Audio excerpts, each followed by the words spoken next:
এই নির্মম হত্যা একটা কঠিন বিচার আমরা আশা করতেছি। এটা আসলে একটা হত্যা মামলা, পরিকল্পিত হত্যা। মৃত্যুর বদলে আমি মৃত্যু চাই। আইন রে একটা কথাই বলবো যে আমার মেয়ে যেভাবে হত্যা হয়েছে সেভাবেই যেন তার বিচারটা আমি পাই। এই মামলাটা খুব দুঃখজনক।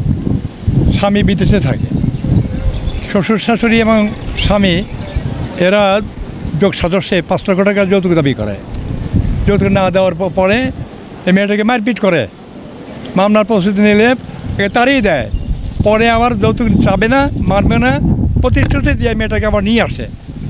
তারপরেও যৌতুক লোভী এই বিবাদীরা নির্মমভাবে মেয়েটাকে মাইরে নিয়ে তার পিঠে জখম আছে, হাতে জখম আছে, পাখনায় জখম আছে, গলায় জখম আছে, তারে মাইরা ওই ঝর্নার মধ্যে ঝুলিয়ে রাখে। কিন্তু খুব আনফর্চুনেট, মানে অপরাধ করলে পরে অপরাধী চিহ্ন রেখে যায়। ওই খাটের উপরে কোনো টেবিল, চেয়ার অথবা কোনো টুল তার মধ্যে দাঁড়িয়ে সে ফাঁসি নেবে ওটা ছিল না। এই ব্যাপারে আয়ও ওই বান্দিনীকে মাকে জিজ্ঞেস করলে, শাশুড়িকে, সে বলে না কিছু ছিল না, এবং এরা পালিয়ে যায়।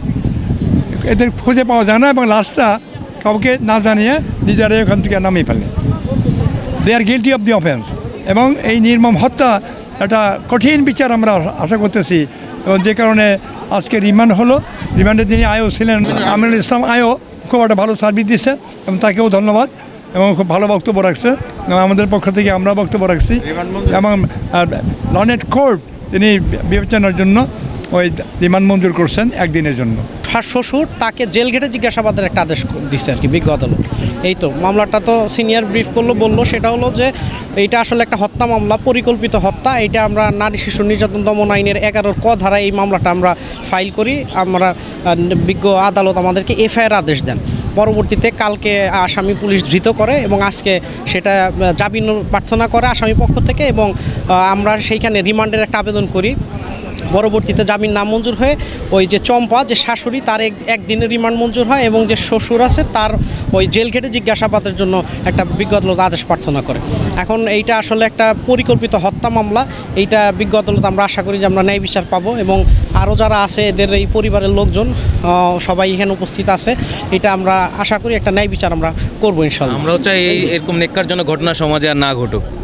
এই যৌতুকের শিকার হয়ে, যৌতুকের বলি হয়ে আর কোনো প্রাণ যাতে না হারায়। আমরা সন্তুষ্ট যে গত 1.5 মাস ধরে আমার ভাস্তিরে মারা হয়েছে, আমরা আজ পর্যন্ত আসামি দেখতেই পাই নাই। আমরা আইনের পক্ষ থেকে সন্তুষ্ট যে তারা আজকে আইনের মাধ্যমে তাদের ধরে আনা হয়েছে। এটা আমরা অসংখ্য ধন্যবাদ যে তাদের আমরা হাতে পাই নাই, আইনের মাধ্যমে আমরা হাতে পাইছি। এটা আইনের হাতেই তুলে দিলাম। মৃত্যুর বদলে আমি মৃত্যু চাই। আইন রে একটা কথাই বলবো যে আমার মেয়ে যেভাবে হত্যা হয়েছে সেভাবেই যেন তার বিচারটা আমি পাই, জীবনের বদলে জানি জীবন পাই। আইনের কাছে সুদৃষ্টভাবে আকর্ষণ করছি আমি। এটা আইনের প্রতি আমি খুশি। আল্লাহর কাছে লাখ লাখ শুকর যাওয়ারা যাইছে, আমার নাতিনরা যেভাবে মারছে, আমি আল্লাহর কাছে কই যে আর জানি এইভাবে জানি আল্লাহ ওকে বিচারটা করে। আমার নাতিন যেভাবে মারা গেছে এইভাবে যেন ওরা হয় বিচারটা পাই আইনের মাধ্যমে। আমি